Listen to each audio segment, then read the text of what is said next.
guys, welcome back to Low Quality Bruins Fan. Reviewing Game 3, which was our 5th overtime in 8 games. Whoa, you look exhausted. I am exhausted. And I gotta say, outside of the outcome, this has been kind of fun. Sticking around, no stress, watching you guys kill each other out there. Oh, you're having a good time, are you? You having fun being the only one still stuck around even though you're gone? Yeah, I'm having fun. Okay, how about this? Let's keep having fun. How's the Mitch Marner trade going? You know, sometimes you take things a little too far. Low quality fans of a high quality Bruins team, that is a dub! Yeah, baby! We gotta bring the energy, because that is our 5th overtime game in 8 games played, which is insane. What that does mean is our 2 losses so far are not in regulation, which is kind of a good sign if you're thinking about long runs in the playoffs. So the energy has to be there, but I have a little problem, and I'm gonna start with something a little negative. I went to bed last night more upset than happy, which is insane to say out loud, but I have such a tremendous respect for hockey players, for the game itself, for fans. And I want to point out that Islanders crowd was incredible last night. Oh, they were incredible. They chanted throughout most of the game. They were never deflated, truly. They just kept plowing along. And I want to give a lot of respect to that crowd, because that's not always easy to do. But we have a problem. And I know that every fan base has these, so let me be very clear. To the small pocket of fans who started the chant, and I assume a large portion of fans continued it, not realizing what was happening. But to the small portion of fans, after Carlo took that hit, which was very legal, Cal Clutterbuck, we're going to get there, the guy couldn't stand.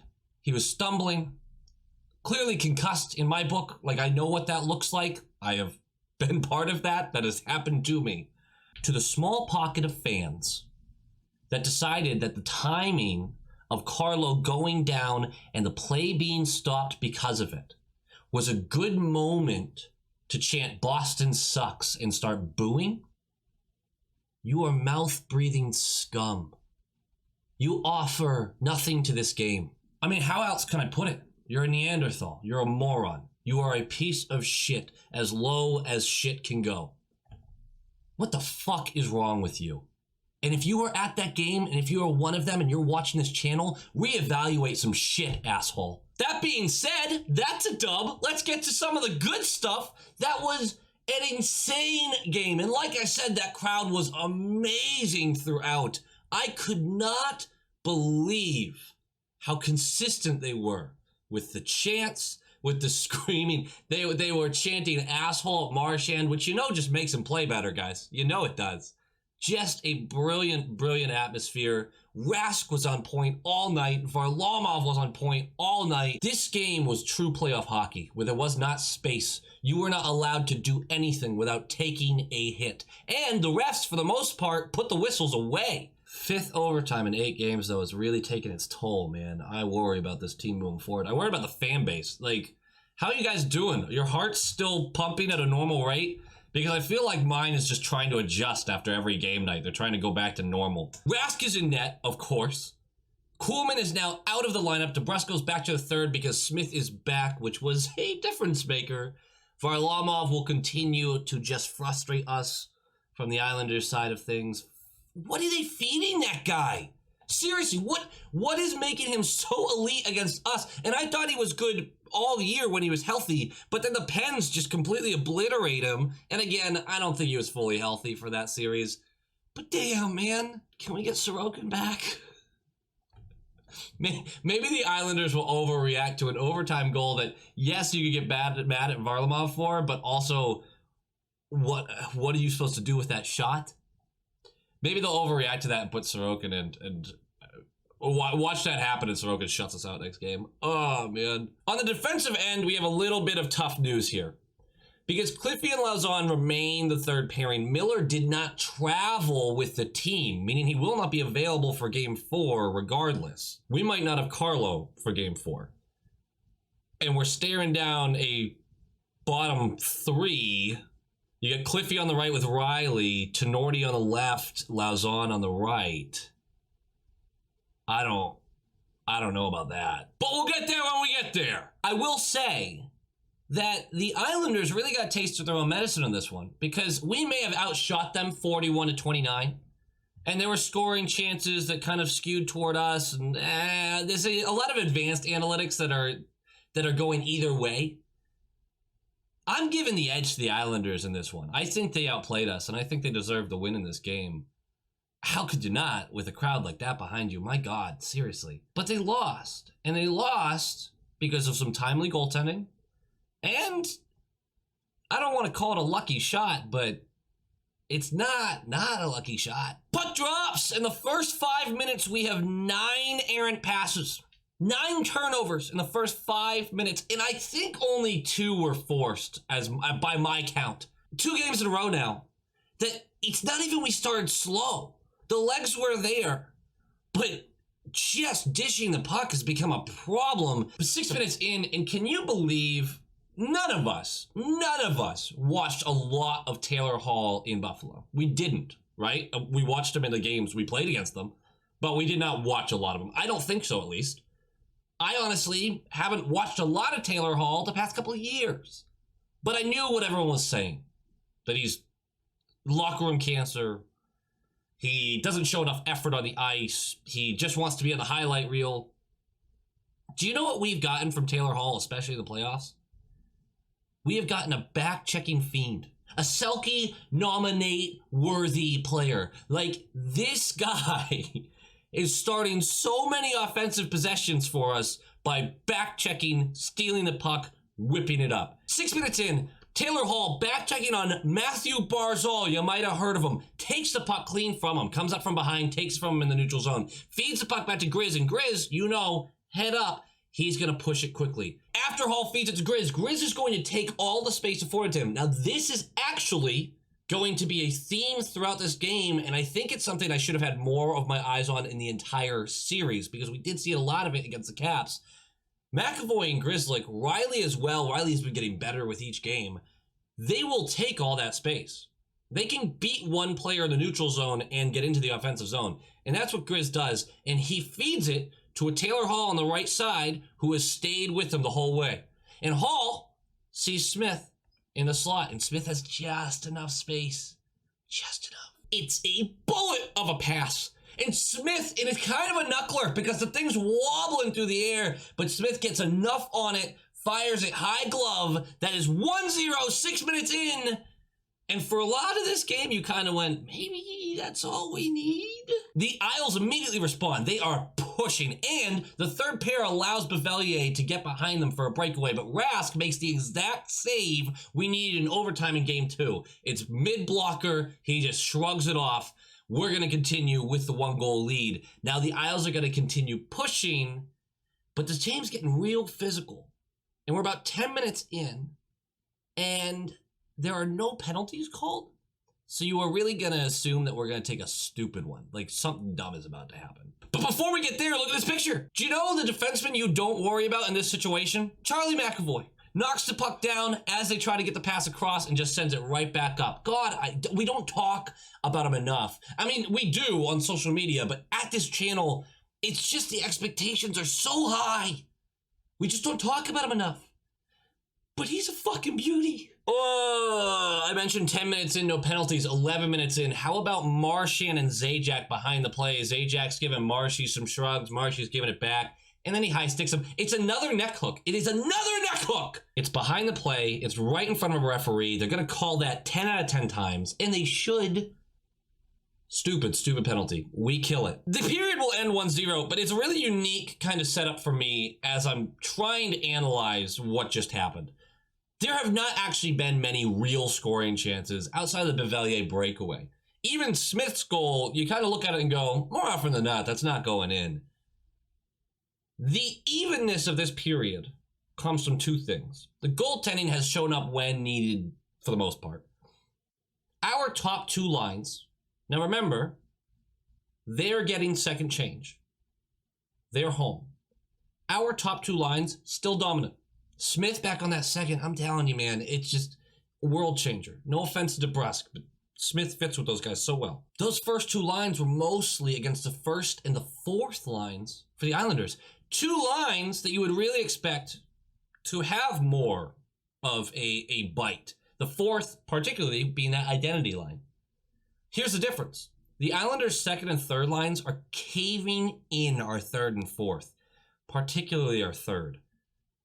I know there's a lot of criticism about our fourth line right now, and there should be.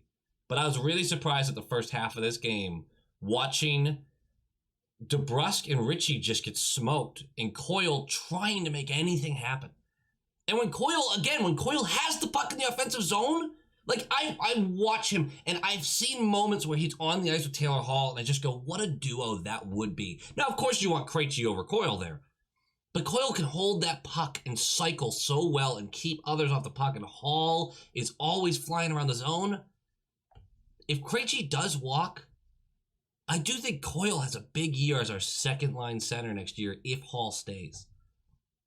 We're getting way ahead of ourselves. But summary, our first two lines look good. Our third and fourth are getting caved. Second period starts, and we're going to continue a lot of the, we're almost getting a scoring chance, but not really. 8 minutes in, Pasta with, it's a weak call, sure, but it's also a slash behind the play directly in front of a referee that's going to get called. Tuukka saves our bacon in the penalty kill. Bevelier, point blank, and he makes a huge stop. And this was bang, bang! Quick, by the way, guys, midway through the second, did you guys notice that not a single player could stay on their skates? The ice looked terrible.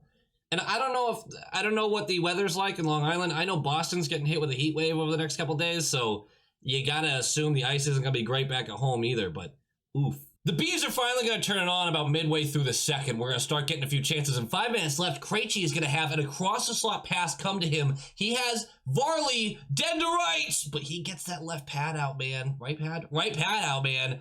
Kicks it away. You want to talk about huge save from Rask, huge save from Varley in this period. These goalies are going at it, man. And it's too stressful. It's too stressful. It's too stressful. Second period is going to end 1-0. The second line looks amazing. I just need to put that right now. I'm going to say it again later. Now, it's still 1-0 going into the third, so win the period, win the game. The problem with that is we don't. More importantly, I need a power play to extend our lead.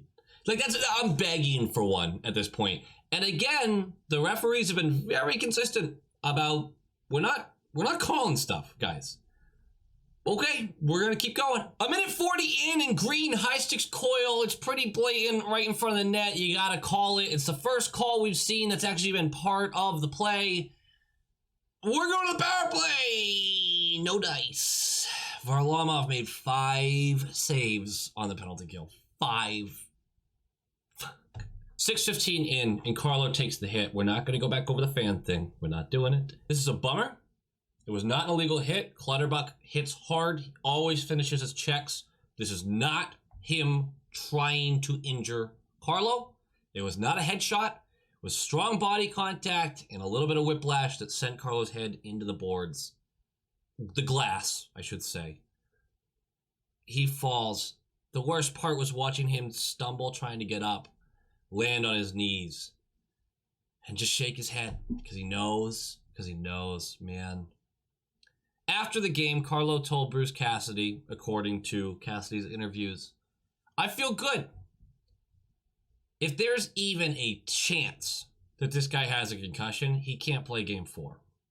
You can't risk that. You can't do it. It's more than the game, guys. You can't do it. There are people out there who would argue with me and say playoff hockey, suck it up. Brain injuries? No. Nope. There's no sucking that up. If there is even a hint at it, he can't play game 4. We don't know yet at the time of recording, so I'm sure I'll have an update by the time this posts. That is a good sign, though. That's a good thing for him to say. It was really hard to watch him struggle to stand. That hits me right where I feel, man. Here's what sucks is after the injury, the Bees turn it on. It really seems like they're gonna shut this down for Carlo. They're gonna get the win. They're gonna move on to the next game. 11 minutes in, McAvoy tripped by Bailey. He went for a spin move around Bailey, and Bailey got in the way. And they called a trip. This is way more of McAvoy drawing a penalty than Bailey taking a penalty. Power play, the Islanders kill it again. We lose all momentum with that lack of a power play goal. And the Isles turn it on, and we can't get the puck out. And there's 5 minutes left. And just possession over and over in our zone, and everyone's gassed. Barzal, he's behind the net. It's a bounce from the right off the backboards. Rask doesn't, misread is probably the wrong word, but he doesn't react super quick to Barzal taking it and swinging it down far side trying to dunk it. Here's my issue with this. Rask makes the initial save, gets the skate there. He's pinning his skate to the post, just trying to keep it out as Barzal has a second chance to whack at it. Wagner is behind him, but he doesn't make any physical contact with Barzal. Not only that, but the initial attempt probably shouldn't have happened if Cliffy didn't take the route behind the net to get there. He misjudged that bounce as well. After the second attempt, Barzal goes, you know what? I still have time. No one's touching me. Let me try to whack at it a third time. And the third time he hits it, it slides under the skate because the skate blade can really only do so much. That is a tie game with 5 minutes left. Let's go to overtime. Fuck! Before we get to overtime, I'm just being a little drama queen. Before we get to overtime, we do take a penalty. It's a really dumb Corrali cross-checking in the back of Palmieri 3 feet from the board, so he goes face first. That's why'd you do that? That gets called 100 times out of 100. Right in front of the referee. You cross-checked him in the low of the back. That gets called every time. Don't do that. We kill it, thank God. Thank God. Rask does have to make another save on a breakaway. He does. Now, let's go to overtime. I was really frustrated going into overtime because you sit there and go, you know what we really couldn't afford is extending this game with a potential 5D situation, right? Not potential, sorry, a 5D situation, and a potential we are just crushing through minutes as we continue this playoff run. Because this is our 5th overtime in 8 games, and luckily a lot of them have ended pretty early. This one will too. It is all Islanders for the first couple minutes of this. And we just look like we're out of gas. It looks like we just don't have enough left. But our captain has the puck in the left corner of our zone. And he sees a hit coming. And instead of pulling a Mitch Marner and just whipping the puck away because he doesn't want to take a hit, that was a low blow. That wasn't necessary. But instead of doing that, he still takes the time to find where he needs to move the puck. He takes the hit to make a play like a captain should. Because of that, he's able to get the puck over to McAvoy. And McAvoy, who is gassed, by the way, 11 minutes almost in the third period, 2 minutes, 14 seconds in the 3.5 minute overtime. The guy's gassed. He receives the puck behind our net and goes, you know what? I got space. And even though he is gassed, he takes all of that space in our zone. He takes all of the neutral zone. He gets into the offensive zone and is gassed and just softly gives it to Marchand coming down the left. He's on that left wall and he's just, all right, I'm out. And he skates away. And as he looks behind him, Marchand is still flying down that left wall, and he just gets it nice and flat on his stick. Enough separation from the defender that he's just going to throw it on net. No shot. It's a bad shot, baby. It goes top corner. Let's go. Let's game. This shot goes in analytically like less than 1% of the time, right? But this shot could not have been more perfectly placed because no one goes far side on that shot ever.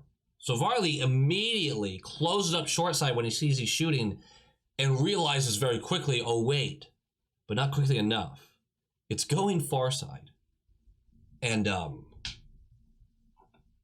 you can't place that any better. That you have a centimeter difference. Varley makes the save if it's inside. It goes pinging out if it's outside.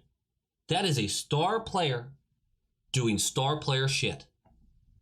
Oh, the Rat King just keeps building his brand. He just builds it. He's just the most hated figure, and he keeps winning games in overtime. That has to be the most frustrating thing in the world for non-Bruins fans to watch. Which, you know, It's one of the most elating things for a Bruins fan to watch. 2-1, final score, 2-1 series lead.